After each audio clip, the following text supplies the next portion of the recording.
आज फिजिक्स 12 का chapter number 13 प्रकाश विद्युत प्रभाव का पार्ट नंबर 12 करेंगे। पिछले भाग में हमने देखा कि किस प्रकार जो लेनार्ड और मिल्टन ने जो प्रकाश विद्युत प्रभाव का प्रायोगिक अध्ययन किया था उसके परिणाम आए थे, लेकिन उस परिणामों का व्याख्या करने के लिए आए थे अलग अलग सिद्धांत। प्रारंभ में क्या माना जाता था, प्रकाश को तरंग, प्रकाश की जो प्रकृति वो मानी जाती थी, तरंगीय प्रकृति मानी जाती थी, तरंगीय प्रकृति मानी जाती थी। तो इसलिए पहले बहुत प्रकाश विद्युत प्रभाव को समझाने के लिए आया था। कौन सा प्रभाव? प्रकाश विद्युत प्रभाव की व्याख्या करने आया था। कौन सा? प्रकाश का तरंग सिद्धांत। कौन सा? तरंग सिद्धांत। प्रकाश का पहले ही माना जाता प्रकाश तरंग की भांति व्यवहार करता है, तो प्रकाश का पहले आया तरंगीय सिद्धांत आया था। ये तरंगीय सिद्धांत क्या था? असमर्थ था। इसको समझाने में क्या था? असमर्थ। तो आज का टॉपिक हमारा यही है कि प्रकाश विद्युत प्रभाव की व्याख्या करने में प्रकाश के तरंगीय सिद्धांत की असमर्थता क्या थी, क्या चीज वो नहीं समझा पाया, ये बात थी। तो इसी के साथ जो ये असमर्थता आई, इसी के साथ तरंगीय प्रकृति पर, प्रकाश की तरंगीय प्रकृति पर क्या होने लगा? विरोधाभास होने लगा कि तरंगीय प्रकृति कुछ अपवाद है इसमें देखने को मिला। तो ये विरोधाभास प्रकाश विद्युत प्रभाव की तरंगीय सिद्धांत व्याख्या न करने के साथ ही शुरू हुआ। इसकी प्रकाश की प्रकृति के साथ शुरू हुआ कि प्रकाश तरंग है या कण है, इसका विवाद शुरू हो गया। अब और भी तो आज हम पढ़ेंगे, पहला इसकी कुछ टॉपिक है कि तरंग सिद्धांत असमर्थ क्यों रहा था। तो तरंग सिद्धांत के असमर्थ के लिए पहला कारण था कालपसता। कालपसता का अर्थ है काल यानी समय, ये समय पसता भी कह सकते हैं, समय पसता, समय पसता, समय में अंतर यानी कुछ समय। तो कालपसता का अर्थ ये था, प्रकाश विद्युत प्रभाव में हमने क्या देखा कि ये धातु है, ये प्रकाश आपतित कराए तुरंत ही इलेक्ट्रॉन का उत्सर्जन हो जाता है, मतलब कालपसता नहीं है, मतलब कोई अंतर नहीं है समय में। जैसे प्रकाश आपतित इलेक्ट्रॉन उत्सर्जित हुआ, लेकिन तरंग सिद्धांत ने इसकी कैसे व्याख्या की? तरंग सिद्धांत ने किया कहा प्रकाश क्या है? तरंग है। प्रकाश क्या है? तरंग है। अब प्रकाश तरंग है तो प्रकाश किस सिद्धांत को मानेगा? तरंगीय सिद्धांत को क्या मानेगा? अनुपालना करना चाहिए। तरंगीय सिद्धांत के अनुसार प्रकाश किसके रूप में गतिशील होगा? तरंगाग्र के रूप में, तरंगाग्रों के रूप में, तरंगाग्रों के रूप में प्रकाश क्या होगा? गतिशील होगा।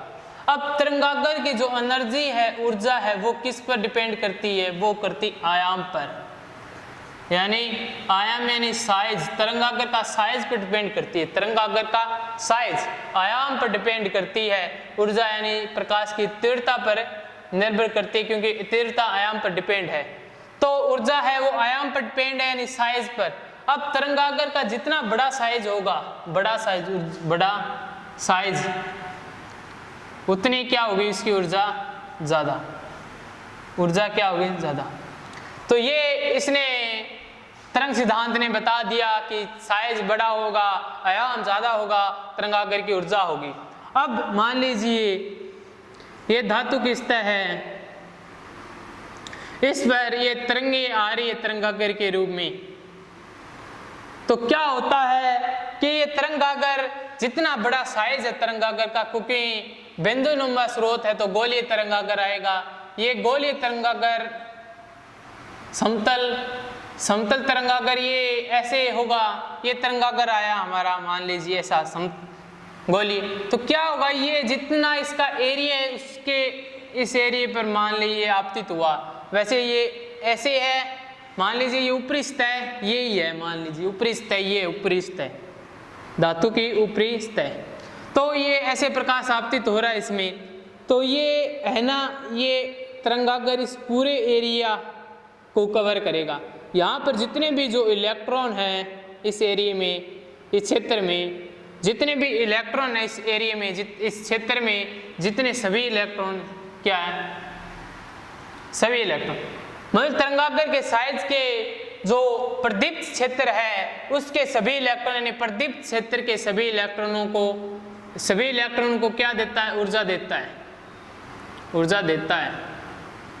अर्थात तरंगाग्र धातु के प्रदीप्त क्षेत्र के सभी इलेक्ट्रॉन में ऊर्जा समान रूप से वितरित करता है। क्या है, प्रदीप्त क्षेत्र में प्रदीपन क्षेत्र के सभी इलेक्ट्रॉनों में क्या करता है, ऊर्जा का समान रूप से वितरण करता है, समान रूप से क्या करता है, वितरण करता है। इसने कुछ नहीं किया, समान रूप से ऊर्जा बांट दी। अब ये मान लीजिए कि वो ऊर्जा अगर इलेक्ट्रॉन उत्सर्जन के लिए क्या नहीं थी, पर्याप्त नहीं थी, इलेक्ट्रॉन उत्सर्जन के लिए क्या नहीं है, पर्याप्त नहीं है। जितनी ऊर्जा इलेक्ट्रॉन उत्सर्जन के लिए हमें चाहिए थी उतनी ऊर्जा नहीं है, तो अगला जो नेक्स्ट इसका तरंगाग्र इस पर आपतित होगा, जिससे क्या होगी, इलेक्ट्रॉन की ऊर्जा में, प्रत्येक इलेक्ट्रॉन की ऊर्जा में क्या होगी, वृद्धि होगी। और कुछ ऐसे धीरे धीरे इसकी सभी इलेक्ट्रॉन की ऊर्जा में क्या होगी, वृद्धि होती रहेगी। और जब इसकी ऊर्जा इलेक्ट्रॉन उत्सर्जन के यानी इलेक्ट्रॉन उत्सर्जन के लिए अनुकूल हो जाए, या अर्थात इसकी ऊर्जा वो धातु के कार्यफलन के क्या हो जाए, बराबर हो जाए, कार्यफलन के क्या हो जाए, ऊर्जा इलेक्ट्रॉन की बराबर हो जाए, तो इलेक्ट्रॉन का क्या हो जाएगा, उत्सर्जन। लेकिन इसमें क्या देखा कि पहला फुट आया तरंगाग्र, उसके बाद कुछ दूसरा तरंगाग्र आया था। प्रकाश के आपतन और इलेक्ट्रॉन के उत्सर्जन में कुछ समय लगता है। इसमें क्या देखा, जैसे प्रकाश आपतित हुआ, सभी इलेक्ट्रॉन धीरे धीरे ऊर्जा ग्रहण करने में लग जाते हैं, और कुछ समय बाद जब उनकी ऊर्जा इलेक्ट्रॉन यानी कार्यफलन के बराबर हो जाती है, तो वो धातु की सतह को इलेक्ट्रॉन धातु की सतह के इलेक्ट्रॉन को क्या देते हैं, छोड़, धातु की सतह के इलेक्ट्रॉन को छोड़ देते हैं, और क्या होता है, इलेक्ट्रॉन का इस प्रकार उत्सर्जन होता है। लेकिन इसमें हमने क्या देखा कि धातु के प्रकाश के आपतन और इलेक्ट्रॉन के उत्सर्जन में कुछ क्या लगता है, समय लगता है, टाइम लगता है, तुरंत नहीं होता काम, कुछ समय लगता है। क्योंकि ये इलेक्ट्रॉन जैसे तरंगाग्र आपतित होगा, सभी इलेक्ट्रॉन धीरे धीरे अपने कार्य में लग जाएंगे, अपनी एनर्जी लेने लगेंगे, तो कुछ समय लगेगा। मतलब लेकिन जो प्रयोग किया था, प्रयोग में क्या था, प्रायोगिक रूप में क्या था, प्रयोग किया था कि जैसे प्रयोग क्या था, प्रयोग के अनुसार प्रयोग ये क्या था, जैसे ही धातु की सतह है, ये धातु की सतह पर एक निश्चित जरूर आएगा, यानी धेली आवृत्ति कह सकते हैं जिसे, निश्चित आवृत्ति को धेली आवृत्ति से क्या है, धेली आवृत्ति से अधिक आवृत्ति का जब इस पर प्रकाश आपतित करवाया जाता है, तो तुरंत क्या होगा, इलेक्ट्रॉनों का उत्सर्जन।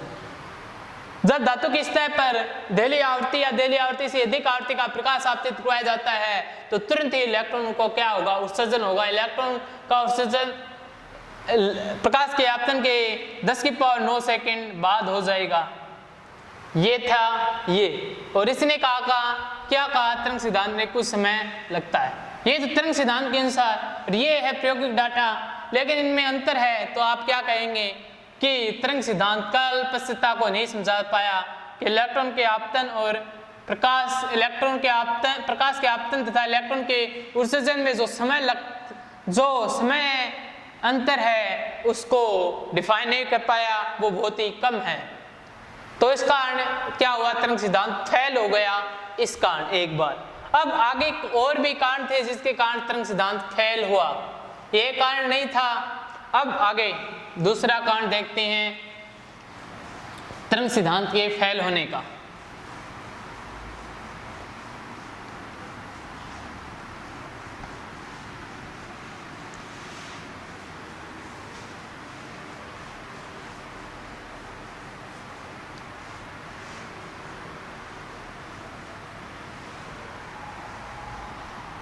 अब क्या था दूसरा कारण तरंग सिद्धांत के फेल होने का? वो था कि जो इलेक्ट्रॉन है, इलेक्ट्रॉन की गतिज ऊर्जा का, इलेक्ट्रॉन की गतिज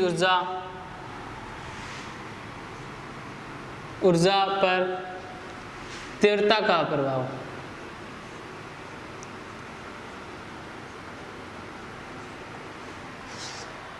अब क्या बात है, हमने पहले क्या माना? प्रकाश क्या है? तरंग है। तरंग है, तरंग है तो क्या है? प्रकाश तरंगीय सिद्धांत की क्या करेगा? तरंगीय सिद्धांत की क्या करेगा? पालना करेगा, अवधारणा सिद्धांत को अनुसार होगा। तरंगीय सिद्धांत है, तरंगीय सिद्धांत के अनुसार प्रकाश किस रूप में, किस तरीके से गति होगा? तरंगाग्र के रूप में गतिशील हो। और तरंगाग्रों की जो एनर्जी है, ऊर्जा है, वो किस पर डिपेंड करेगी? आयाम पर, आयाम पर डिपेंड करती है, अर्थात तीव्रता पर क्या करती है? निर्भर करती है। तीव्रता, क्योंकि तीव्रता समानुपाती आयाम स्क्वायर, क्योंकि आयाम स्क्वायर के समानुपाती है। ये ऊर्जा है आयाम के स्क्वायर के इस प्रकार से। तो कह सकते हैं कि प्रकाश की ऊर्जा और तीव्रता दोनों में एक संबंध है, अर्थात तीव्रता बढ़ाने पर प्रकाश की ऊर्जा बढ़ेगी, ऊर्जा बढ़ाएगी। अब मान लीजिए धातु की सतह है, धातु की सतह पर जो प्रकाश आपतित हो रहा है, जो तरंग गागर आपतित हो रहा है, उसकी क्या हमने बढ़ा दी? तीव्रता बढ़ा दी। तीव्रता को क्या कर दिया? बढ़ा दिया। धातु पर आ रहे प्रकाश की तीव्रता में क्या कर दी? वृद्धि। यानी उस तीव्रता का प्रकाश हम धातु की सतह पर आपतित करवाते हैं तो क्या होता है कि प्रकाश के आपतन कराने से क्या होगी? ऊर्जा में वृद्धि होगी। क्या हुई? ऊर्जा में वृद्धि। लेकिन ये ऊर्जा है तो देखते हैं कि ये ऐसे एनर्जी सभी इलेक्ट्रॉनों में समान रूप से फैल जाएगी, समान रूप से क्या हो जाएगी? सभी इलेक्ट्रॉनों में क्या रह जाएगी? समान रूप से फैल जाएगी। लेकिन तीव्रता बढ़ने से प्रकाश तीव्र होगा, इस जिसके कारण क्या होगा? ज्यादा इलेक्ट्रॉन क्या होंगे? उत्सर्जित होंगे। क्या होंगे? ज्यादा इलेक्ट्रॉन क्या होंगे? उत्सर्जित होंगे। उच्च तीव्रता का प्रकाश आपतित करवाने पर सभी इलेक्ट्रॉन में क्या हो जाएगी? ऊर्जा समान रूप से वितरित हो जाएंगे, जिससे क्या होगा? ज्यादा इलेक्ट्रॉन उत्सर्जित होंगे। लेकिन इलेक्ट्रॉन की क्या है? गतिज ऊर्जा पर कोई प्रभाव नहीं पड़ता।